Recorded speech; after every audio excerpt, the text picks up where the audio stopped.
Didier, moi, ce que j'aimerais proposer dans le cadre de cet entretien, c'est qu'on revienne sur le terme non-dualité.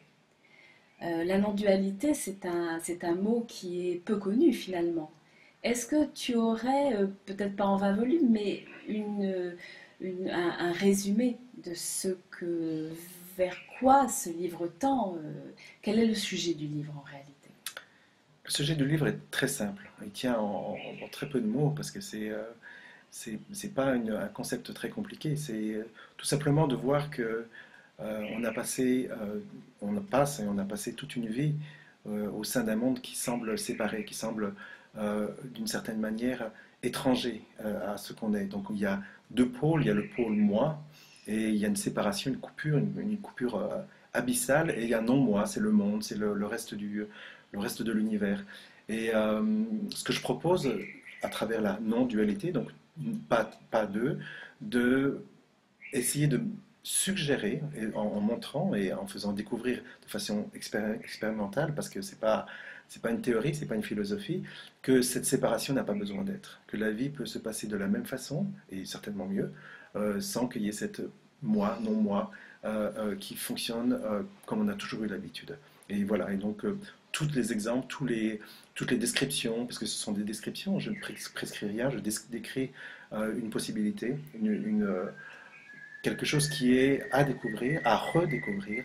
Et à partir de là, je fais un- je dirais, je décris la même chose, le même monde, mais assemblé d'une façon très différente. Quand tu parles de moi, quand tu parles de ce pôle, Mhm. bah, il est là, ce pôle, il est indéniable. Il y a un Didier, il y a une Cécilia, il y a une Florence aujourd'hui. Oui. Mais ce que je veux dire par là, c'est que ce n'est pas directement ça que je remets en question, parce que c'est effectivement une histoire contient différents éléments qui semblent être séparés. C'est le mot semble qui est ici le mot-clé, qui est est-ce que c'est la réalité de ce qui est? Et que quelque chose semble, comme un film sur un écran au cinéma, semble être la vie de tous les jours, et on peut s'y perdre complètement et être complètement hypnotisé par le film. On n'a pas, d'une certaine manière, à remettre en question le fait que c'est de toute façon une illusion, que c'est simplement un film. Et dans la même veine, on peut dire cette séparation de Florence, de Didier, de Cécilia est juste une façon d'interpréter qui est possiblement, qui est certainement illusoire. Didier, comment convaincre un lecteur, voire même un chercheur plus ou moins débutant que nous sommes ce que nous cherchons? Je vais pas convaincre, ça c'est sûr. D'accord. Et je vais par contre montrer une possibilité qui est là, qui est visible par tous. C'est pas le résultat d'une recherche qui prend des décennies, qui prend un temps, une énergie. C'est quelque chose de très simple. Et, euh, plutôt que de convaincre, d'ailleurs, ça ne m'intéresse pas du tout, parce que j'ai pas du tout, comme j'ai dit avant, j'ai rien à vendre. C'est beaucoup plus intéressant que la personne qui va explorer avec moi, main dans la main, tout d'un coup voit de quoi on parle. Il y a un parallèle à faire avec la tradition indienne qui parle de la corde et le serpent. Je ne sais pas si tu as entendu de cette petite histoire traditionnelle indienne, Pas du tout. qui est en fait que, disons, imaginons que tous les deux, on se promène à la tombée de la nuit dans la forêt d'Auroville, qui est très dense, comme tu le sais. Oui, Et tout d'un coup, tu t'arrêtes, tu es complètement paralysé de peur, il y a de l'adrénaline qui est dans ton corps, et tu vois devant toi un serpent. Et ce serpent-là, c'est vraiment pour toi, en plus c'est un animal dont tu as très peur, donc tu vas vraiment tout faire pour l'éviter. Et tu sais pas quoi faire, si tu bouges, tu vas aggraver ton cas, il va te sauter dessus, enfin il y a ton expérience qui est basée sur cette peur et de comment te sortir de la situation. Et moi, je suis là à côté de toi et je dis, mais Florence, réveille-toi. Ce n'est pas un serpent, c'est une corde qui est devant toi. Et tu vas me dire, non, non, non, non, je vois un serpent, c'est impossible.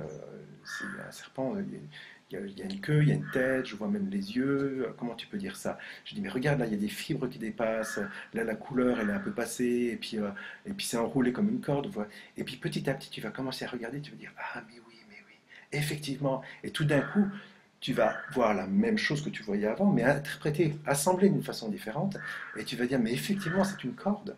Et, en résultat, ton expérience va devenir totalement différente. Toute l'adrénaline qui était dans ton corps va partir, tu vas de nouveau être relaxé, etc. Donc la fausse information d'interprétation de l'univers, de ce que tu vois, de tes perceptions, va d'une certaine manière informer tes réactions et ton expérience du monde. Donc dans la même tradition, à travers cette tradition, on voit que mon rôle n'est pas là pour t'expliquer juste que c'est une corde et que tu l'apprennes par cœur parce que ça ne changera rien. L'adrénaline sera toujours là. Tu te dis, ouais, on me dit que ça, mais je vois un serpent, je vois un serpent. Pour moi, c'est plutôt de faire en sorte que tu vois que c'est vraiment une corde. Voilà, ça c'est un exemple très concret qu'on peut trouver dans ton livre, C'est je ça. crois, tout à fait. Voilà, on parle d'éveil. L'éveil est souvent synonyme de mort à soi-même. Mhm. Est-ce que ça signifie pour toi, Didier, qu'une vie sans saveur, douce ou aigre, une vie sans plaisir, sans joie, est-ce une vie non vécue en quelque sorte? Écoute, ça n'a pas eu l'air d'être le cas jusque-là. On ne sait pas ce qui peut encore arriver.